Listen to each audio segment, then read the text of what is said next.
Oncoming automobile from fire to steel, the story of Ford. Opening, the spark of century. It all started not with an engine, but with a broken watch. In the quiet farmlands of Michigan, a young Henry Ford took apart his father's pocket watch and put it back together, fascinated not just by the gears, but by the promise of motion, mechanical, predictable, powerful. That was 1878. No one then could have guessed that the boy who loved machines would ignite a revolution that would reshape not just transportation, but the very rhythm of the modern world. Fast forward 2 decades. Horses clopped through muddy streets, and only the wealthy could afford those strange, clunky horseless carriages. The future looked blurry. But in Henry Ford's mind, it was crystal clear. The car would be for everyone. Acti building a dream. By 1896, Ford had built his first self-propelled vehicle, the quadricycle.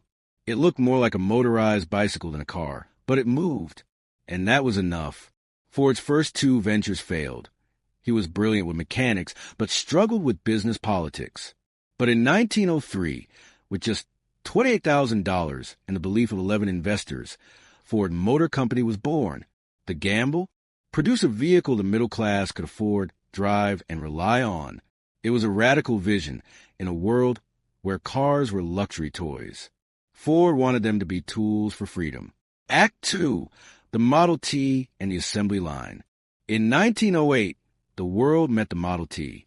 It wasn't flashy. It wasn't even fast. But it was simple, rugged, and reliable, built to handle rough American roads and weather. But the real genius wasn't just in the car. It was in how it was built.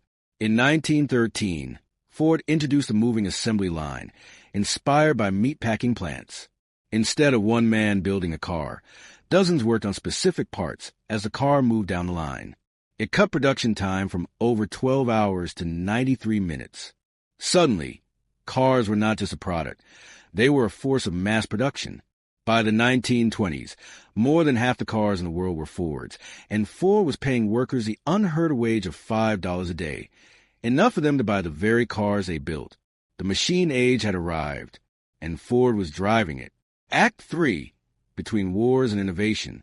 But success comes with friction. Ford opposed labor unions, drew criticism for his controversial political views, and resisted change. When competitors began offering more stylish, powerful cars, the Model T, once the Tin Lizzie beloved by millions, began to seem outdated. In 1927, Ford shut down the Model T line and rolled out the Model A, admitting at last that even icons must evolve. Ford's son, Edsel Ford, became a critical voice for modernization, pushing for style, innovation, and even the sleek Lincoln brand. But tragedy struck. Edsel died young, and the company faced turmoil. During World War II, Ford shifted its gears to become the arsenal of democracy, building bombers, tanks, and vehicles that helped win the war. By 1945, the company was not just surviving. It was a national symbol. Act 4, From Muscle to Crisis.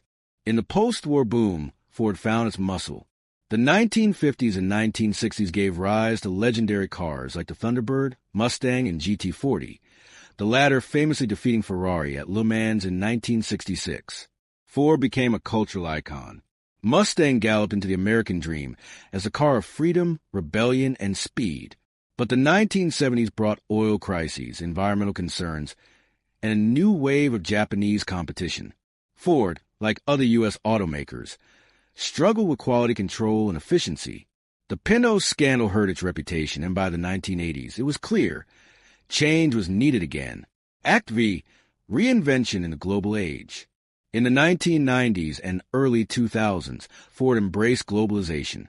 It acquired brands like Jaguar, Land Rover, and Volvo. Ambitious moves, though not all lasting. But the 2008 financial crisis nearly crushed Detroit.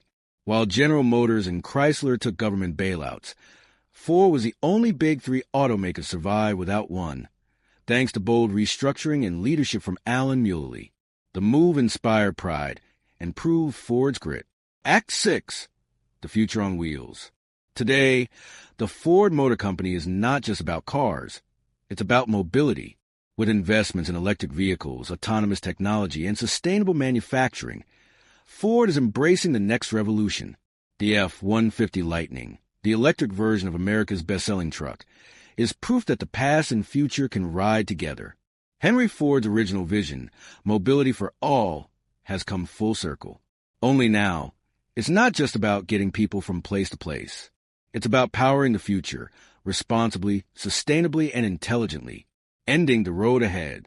From a farm boy's tinkering with a broken watch to a global force transforming the very idea of transportation, the story of Ford is the story of modern industry itself. Brave, imperfect, relentless.